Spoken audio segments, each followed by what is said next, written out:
क्या है तालिबान जिसने अमेरिका तक को अफ़गानिस्तान से खदेड़ दिया। अफ़गानिस्तान में आज तालिबान का शासन आ चुका है। अमेरिका से लेकर ब्रिटेन तक की सेनाएं देश छोड़ चुकी है और दूसरे यूरोपीय देशों ने किसी तरह अपने दूतावासों में तैनात राजनयिकों को बचाकर निकाला है। तो यह जानना ज़रूरी है कि आखिर तालिबान है क्या।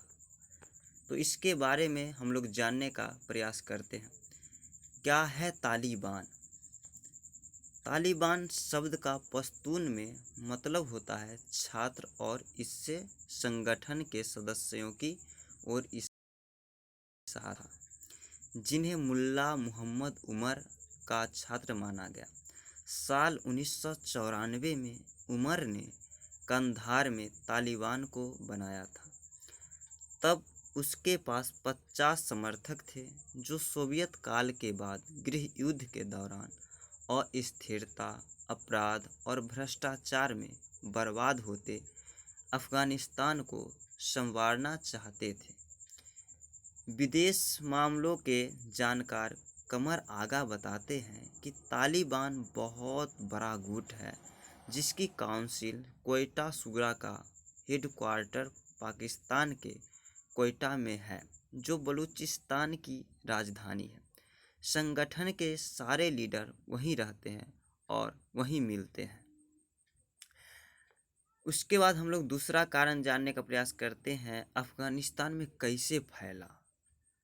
सितंबर 1995 में तालिबान ने ईरान से लगे हेरात पर कब्जा किया और फिर अगले साल 1996 के दौरान कंधार को अपने नियंत्रण में लिया और राजधानी काबुल पर कब्जा कर लिया। इसके साथ ही राष्ट्रपति बुरहानुद्दीन रब्बानी को कुर्सी से हटा दिया।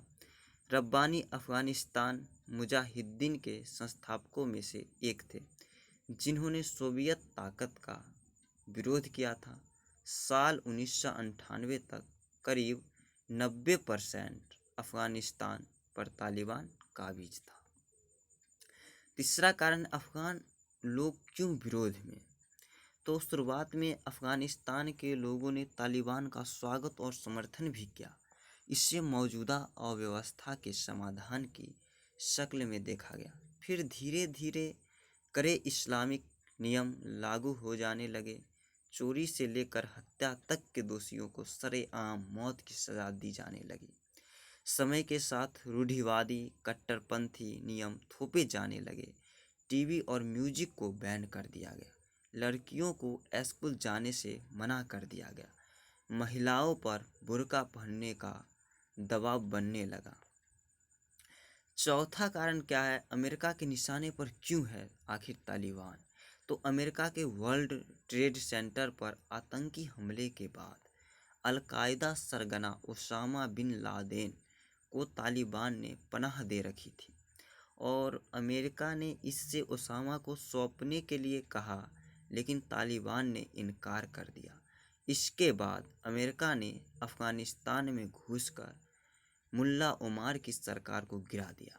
ओमार और बाकी तालिबानी नेता पाकिस्तान भाग गए और अमेरिका के अलावा यहाँ नाटो के सुरक्षा बल भी तैनात हो गए। पांचवा है, अफ़गानिस्तान में कितने तालिबानी लड़ाके। तो अमेरिकी सेना के देश छोड़ते ही तालिबान ने पूरे देश पर कब्जा कर लिया। यहाँ तक कि राष्ट्रपति अशरफ गनी को देश छोड़ने को मजबूर कर दिया। बीबीसी की रिपोर्ट में नाटो के आकलन के हवाले से दावा किया गया है कि तालिबान आज पहले से ज़्यादा मजबूत होकर उभरा है। अब इसमें 85,000 लड़ाके शामिल हैं। छठा है हम लोग का, तालिबान के पास कितना सा पैसा और कहाँ से आता है। तो तालिबान को पैसा की कोई कमी नहीं। हर साल $1 बिलियन से ज़्यादा की कमाई होती है। एक अनुमान के मुताबिक उन्होंने 2019 से 20 में $1.6 बिलियन कमाए। और तालिबान की इनकम के मुख्य जरिए इस प्रकार हैं, ड्रग्स हर साल $416 मिलियन खनन, पिछले साल $464 मिलियन रंगदारी, $160 मिलियन चंदा, 2020 में $240 मिलियन निर्यात, हर साल $240 मिलियन रियल एस्टेट, हर साल $80 मिलियन दोस्तों से मदद। तो रूस, ईरान, पाकिस्तान और सऊदी अरब जैसे देशों से $100 मिलियन से $500 मिलियन के बीच सहायता